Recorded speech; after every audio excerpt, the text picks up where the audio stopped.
मेरे पिता ने अपने वंश को आगे बढ़ाने के लिए एक लोमड़ी को पकड़कर घर ले आए और उसके साथ रात बिताई, लेकिन उन्हें क्या पता था कि एक ही रात में वह लोमड़ी एक बेहद खूबसूरत औरत में बदल जाएगी। मेरे पिता डर के मारे तुरंत जमीन पर घुटनों के बल बैठकर माफी मांगने लगे, लेकिन उस औरत ने न तो गुस्सा किया और न ही जाने की बात की, बल्कि उसने कहा कि यह सब रोज होना चाहिए और कभी रुकना नहीं चाहिए। इसी तरह मेरी लोमड़ी माँ मेरे साथ गर्भवती हो गई। कई साल बाद जब मैं पहाड़ पर लकड़ियां काटने गया तो मैंने देखा कि एक विशाल अजगर एक घायल छोटी लोमड़ी को जकड़े हुए था। मेरे पास सोचने का भी समय नहीं था। मैंने अपनी कुल्हाड़ी पूरी ताकत से उसकी तरफ फेंक दी, जो सीधे अजगर के सिर पर जाकर लगी। अजगर कुछ देर तड़पा और फिर मर गया। छोटी लोमड़ी की जान तो बच गई, लेकिन वह भी लगभग मरने की हालत में थी। मैं उसे तुरंत घर ले आया और शराब से उसके घाव साफ किए। ज्यादा समय नहीं बीता था कि वह फिर से दौड़ने कूदने लगी। उसके बाद वह छोटी लोमड़ी एक पालतू कुत्ते की तरह मेरे घर से जाने का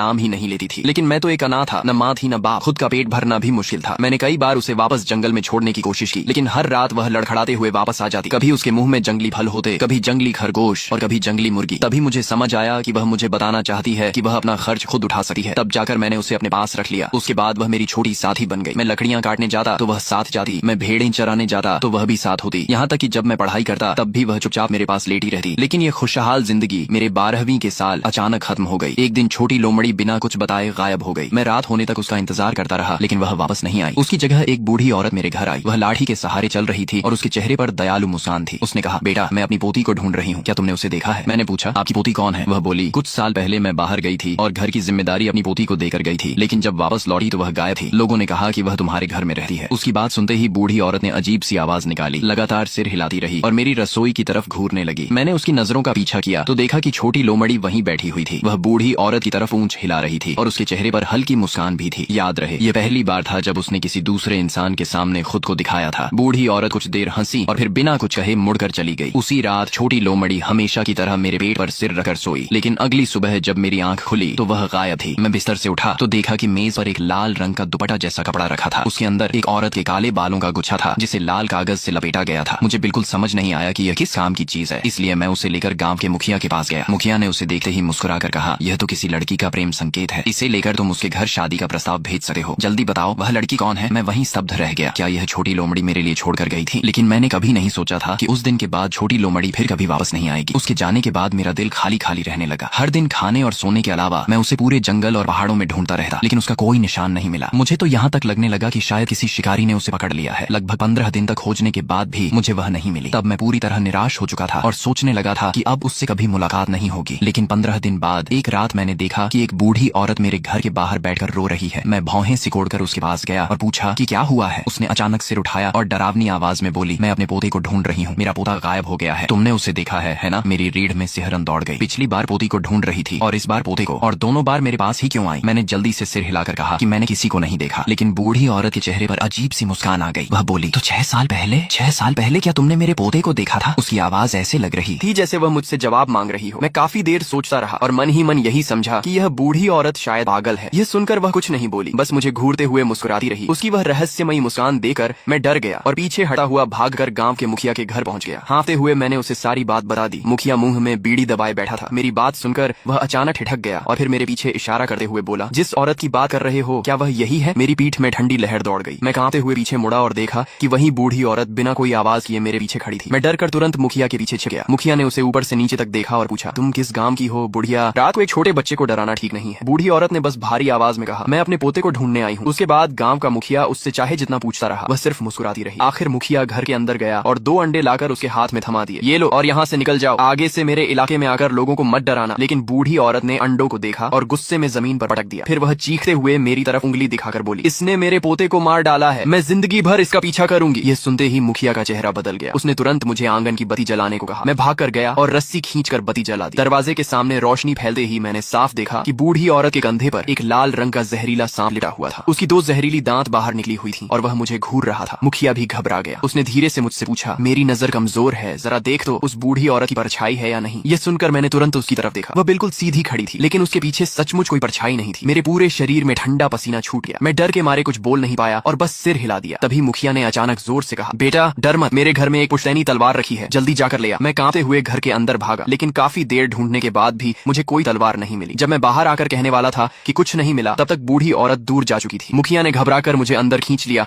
और दरवाजा कसकर बंद कर दिया। फिर बोला, पगले कैसी तलवार, मैंने उसे बहलाने के लिए झूठ बोला था, तेरे पीछे कोई अशुभ चीज पड़ गई है। इतना कहकर उसने घर की बत्ती बुझा दी और धीरे से पूछा कि क्या मैंने पहाड़ पर किसी चीज को नुकसान पहुंचाया था। मैंने बहुत सोचा, बचपन से लेकर अब तक मैंने किसी इंसान का बुरा नहीं किया था। तभी मुझे 6 साल पहले की बात याद आई, जब मैंने उस छोटी लोमड़ी को बचाने के लिए एक सफेद सांप को कुल्हाड़ी से मार दिया था। मैंने ये बात मुखिया को बताई। ये सुनकर उसका पूरा शरीर कांप उठा। अरे मूर्ख लड़के, पहाड़ों में रहने वाली चीजों को ऐसे थोड़ी मारते हैं, अब तू बड़ी मुसीबत में है। उसने कहा कि अगली सुबह वह मुझे एक जानकार आदमी के पास ले जाएगा और आज रात मुझे उसके घर में ही सोना होगा। साथ ही चेतावनी दी कि रात में चाहे कोई भी आवाज दे, जवाब नहीं देना। उस रात मैं सचमुच चुपचाप लेटा रहा, लेकिन करीब आधी रात, शायद 11 बजे, बाहर से सरसराहट की आवाज आने लगी। उसके बाद वही बूढ़ी औरत के रोने की आवाज सुनाई दी। मैंने खिड़की से बाहर झांका तो एक झुकी हुई परछाई घर के बाहर घूम रही थी। चलते चलते वह अचानक खिड़की पर आकर चिपक गई, जैसे मुझे ढूंढ रही हो। मैं डर के मारे हिल भी नहीं पाया। तभी बगल वाले कमरे से मुखिया की आवाज आई, सिर कंबल में छिपा ले, मत देख। वह रोने की आवाज कभी पास आती, कभी दूर जाती रही। आखिर सुबह करीब 3 बजे जाकर सब शांत हुआ, लेकिन उसके बाद भी मैं कंबल से बाहर निकलने की हिम्मत नहीं जुटा पाया। पता नहीं कब मेरी आंख लग गई। फिर मैंने एक भयानक सपना देखा। सपने में वही सफेद सांप था जिसे मैंने मारा था। उसका शरीर खून और मांस से लथपथ था। वह मुझे घूर रहा था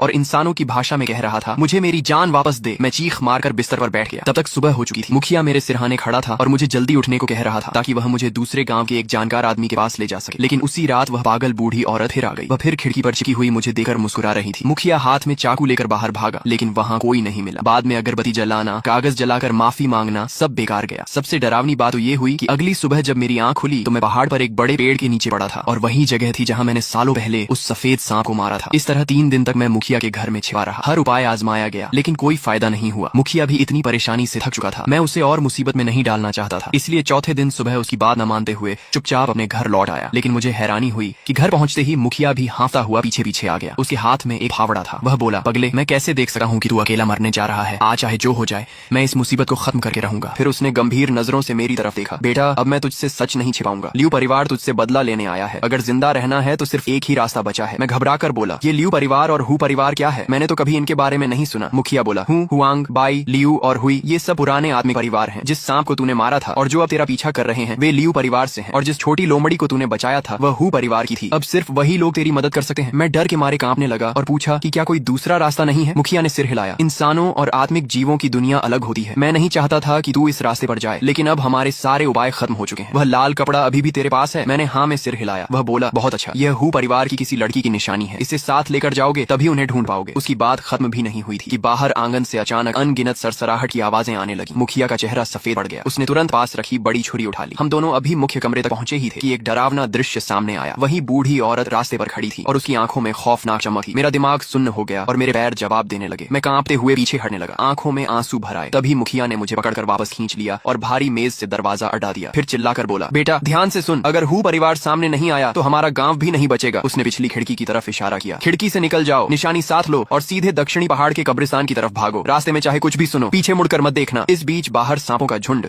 दरवाजे पर जोर जोर से टकरा रहा था। कुछ छोटे सांप तो दरवाजे की दरारों से अंदर घुसने भी लगे थे। मुखिया ने दांत भींच लिए और पूरे शरीर से दरवाजे को थाम लिया। मैं उस बूढ़े आदमी को देख रहा था और मेरी आंखों से आंसू बह निकले। मैंने जल्दी से वह लाल कपड़ा सीने से लगाया, पिछली खिड़की को लात मारकर खोला और अंधेरी रात में दौड़ पड़ा। मैं ज्यादा दूर भी नहीं भागा था कि पीछे से तेज सरसराहट सुनाई दी। एक लाल रंग का जहरीला सांप मेरा पीछा कर रहा था। उसकी रफ्तार इतनी तेज थी कि वह लगभग मेरे पैरों तक पहुंच गया था। मेरा दिल बैठ गया। तभी मेरा पैर फिसला और मैं आगे की तरफ गिर पड़ा। उसी पल बगल की झाड़ियों से एक सफेद परछाई बिजली की तरह बाहर निकली। उसके मुंह से जानी पहचानी लोमड़ी की आवाज निकली। मैंने ध्यान से देखा तो वह वही छोटी सफेद लोमड़ी थी, लेकिन अब उसकी 2 पूंछ थी। वह बिना डरे उस जहरीले सांप पर टूट पड़ी और उससे लड़ने लगी। मैंने देखा कि दोनों आपस में बुरी तरह लड़ रहे थे। ये देखकर मैंने तुरंत अपनी लकड़ी काटने वाली बड़ी छुरी उठाई और उनकी मदद करने के लिए दौड़ने लगा। लेकिन तभी छोटी लोमड़ी ने अचानक उस जहरीले सांप की पूंछ अपने मुंह में दबोच ली और पलक झपकते ही उसे घसीटते हुए काले घने जंगल के अंदर गायब हो गई। मैं उसके पीछे भागना चाहता था, लेकिन जंगल इतना अंधेरा था कि रास्ता तक दिखाई नहीं दे रहा था। तभी रात की ठंडी हवा का झोंका आया और मेरे नाक में एक जानी पहचानी खुशबू पहुंची। ये वही खास खुशबू थी जो हमेशा छोटी लोमड़ी के शरीर से आती थी। उसी पल मुझे सब समझ में आ गया। वह कभी कोई साधारण लोमड़ी नहीं थी, वह सचमुच एक लोमड़ी देवी थी। उसे दोबारा देखने के बाद मेरे दिल का काफी डर खत्म हो गया, लेकिन मेरे पास रुकने का समय नहीं था। गांव के मुखिया दादा अभी भी मेरी वजह से खतरे में थे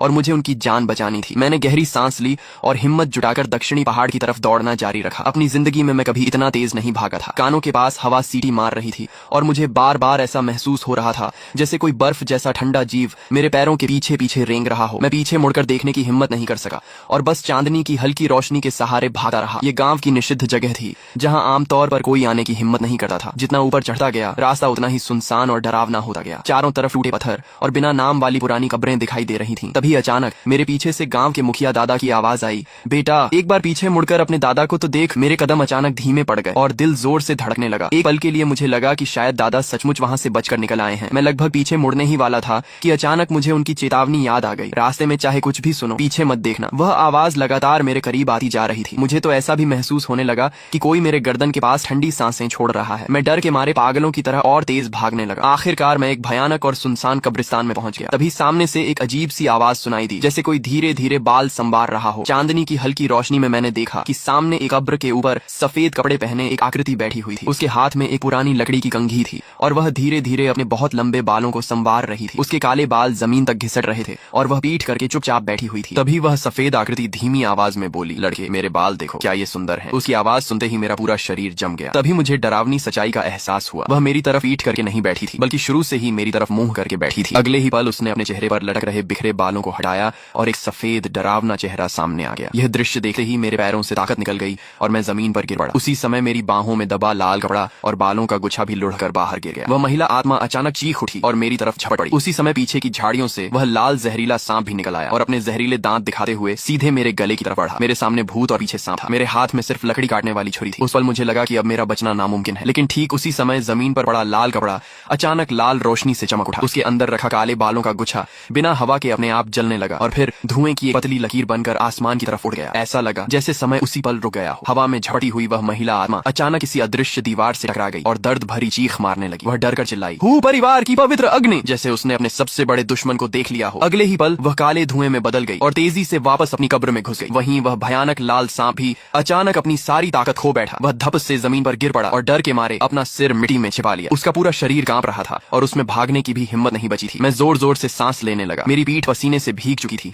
और मैं अभी तक इस भयानक घटना से उबर नहीं पाया था। तभी अचानक एक ठंडी हवा उठी। उसके साथ एक भारी और लयबद्ध ढोल जैसी आवाज पूरे कब्रिस्तान में गूंजने लगी। अगले ही पल आसमान से सफेद कागज के नोट उड़ने लगे, जैसे बर्फबारी हो रही हो। दूर काले जंगल के अंत में अचानक दो सफेद लालटेन जल उठी। वे हवा में झूलती हुई धीरे धीरे मेरी तरफ बढ़ने लगी। जैसे जैसे वे करीब आईं, घने कोहरे के बीच से एक सफेद बालकी दिखाई देने लगी। मेरा दिल धड़क उठा। मुझे लगा कि अभी जो धुआं आसमान में गया था शायद उसी ने हूँ परिवार को खबर पहुंचा दी है और यह उनकी मदद के लिए आई बालकी है। मैं जल्दी से उसकी तरफ बढ़ने लगा, लेकिन मैं कुछ ही कदम चला था कि पालकी के दूसरी तरफ के अंधेरे से एक डरावनी आवाज सुनाई दी, तुम कहाँ हो, बाहर आओ और पालकी में बैठ जाओ, दादी तुम्हें घर छोड़ देगी। यह आवाज हवा के साथ मेरे कानों तक पहुंची और मैं तुरंत पहचान गया कि यह उसी पागल बूढ़ी औरत की आवाज थी। वह बोलते बोलते मेरी तरफ बढ़ रही थी। मैं डर के मारे कांपने लगा। मैंने चमकते हुए लाल कपड़े को कसकर पकड़ लिया और एक कब्र के पत्थर के पीछे छिप गया। ऐसा लग रहा था कि वह अभी अभी जले बालों की गंध सूंघ चुकी थी और उसी गंध का पीछा करते हुए धीरे धीरे मेरी तरफ आ रही थी। आखिरकार उसके काले कपड़े वाले जूते मेरे छिपने की जगह के ठीक सामने आकर रुक गए। वह डरावनी आवाज में बोली, छिप जा, देखती हूँ कब तक छिपेगा। फिर वह धीरे धीरे मेरी तरफ बढ़ी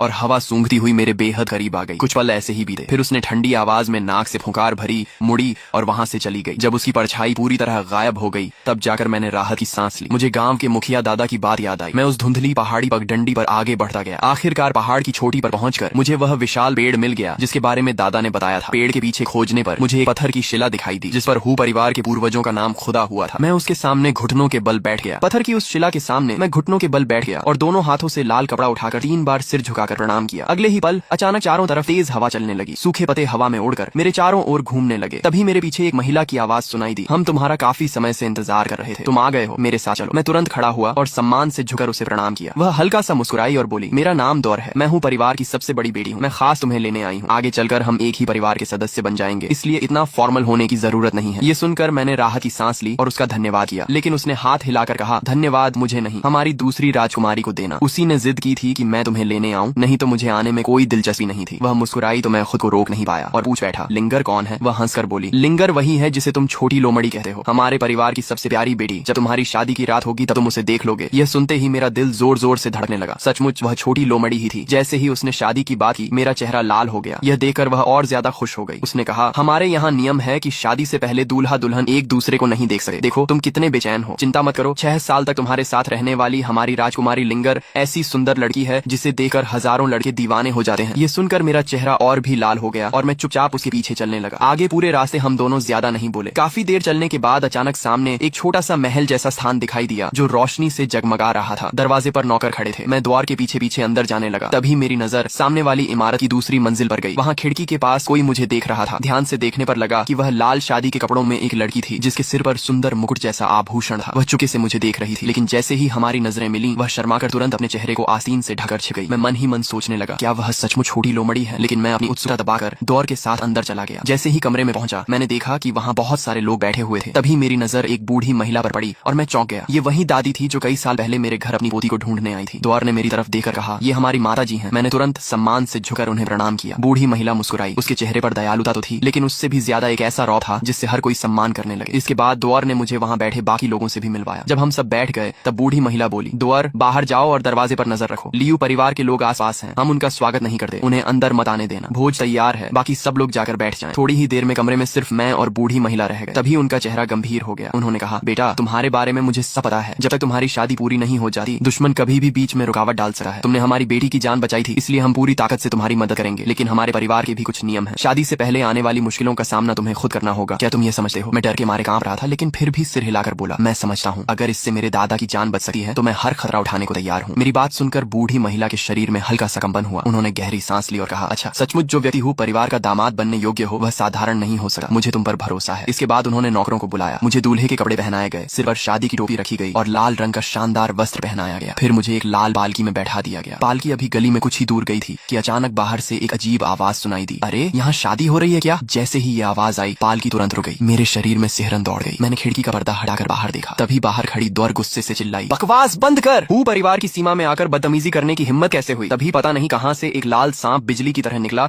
और सीधा पालकी के अंदर घुस आया। उसने मेरी कलाई पर जोर से काट लिया। दर्द से मैं जोर से चीख पड़ा। उसके बाद मेरी चेतना धीरे धीरे धुंधली होने लगी। मुझे बस इतना याद है कि हूँ परिवार के लोग मुझे संभाल कर एक बड़े हॉल में ले गए। जब दोबारा मेरी आंख खुली तो मैंने खुद को एक कमरे में पाया। चारों तरफ लाल रंग की शादी की सजावट ही और दीवारों पर शुभ चिन्ह लगे हुए थे। कमरे के बीचों बीच एक बिस्तर था जिस पर लाल घूंघट ओढ़े एक दुल्हन बैठी हुई थी। तब मुझे समझ आया कि यह हमारा विवाह कक्ष है। मुझे अचानक अपनी कलाई का घाव याद आया। मैंने जल्दी से कपड़े हटाकर देखा। वहाँ सिर्फ 2 हल्के दांतों के निशान बचे थे और किसी ने पहले ही दवा लगा दी थी। उसी समय मुझे गांव के मुखिया दादा की याद आई। मैं सोचने लगा कि मेरी शादी तो हो रही है, लेकिन पता नहीं गांव में सांपों का हमला रुका या नहीं। मैं तुरंत बिस्तर से कूदकर बाहर जाने लगा। तभी दुल्हन की आवाज आई, तुम कहाँ जा रहे हो? मैंने जल्दी से जवाब दिया, मुझे अपने गांव के मुखिया दादा के पास जाना है, पता नहीं वहाँ क्या हालत होगी। ये कहकर मैंने दरवाजा खोला, लेकिन जैसे ही दरवाजा खुला बाहर द्वार खड़ी दिखाई दी। उसने मुझे तुरंत रोक लिया और बोली, तुम कहीं नहीं जाओगे। अगर तुम अभी इस कमरे से बाहर निकले तो हमारी लिंगर का क्या होगा? इतना कहकर उसने मुझे वापस कमरे में धक्का दे दिया और बाहर से दरवाजा बंद कर दिया। मैं कुछ समझ पाता उससे पहले ही कमरे के अंदर बैठी दुल्हन भी बोल उठी, अगर तुम आज रात चले गए तो मैं रो दूंगी। मैं पूरी तरह असहाय हो गया। मैंने उसे समझाने की कोशिश की, मैं बस गांव जाकर दादा को देखना चाहता हूँ, मैं भाग नहीं रहा। लेकिन उसने कहा, तुम हूँ परिवार से बाहर जा ही नहीं सकते। मुझे उसकी बात पर विश्वास नहीं हुआ। मैं दरवाजे तक गया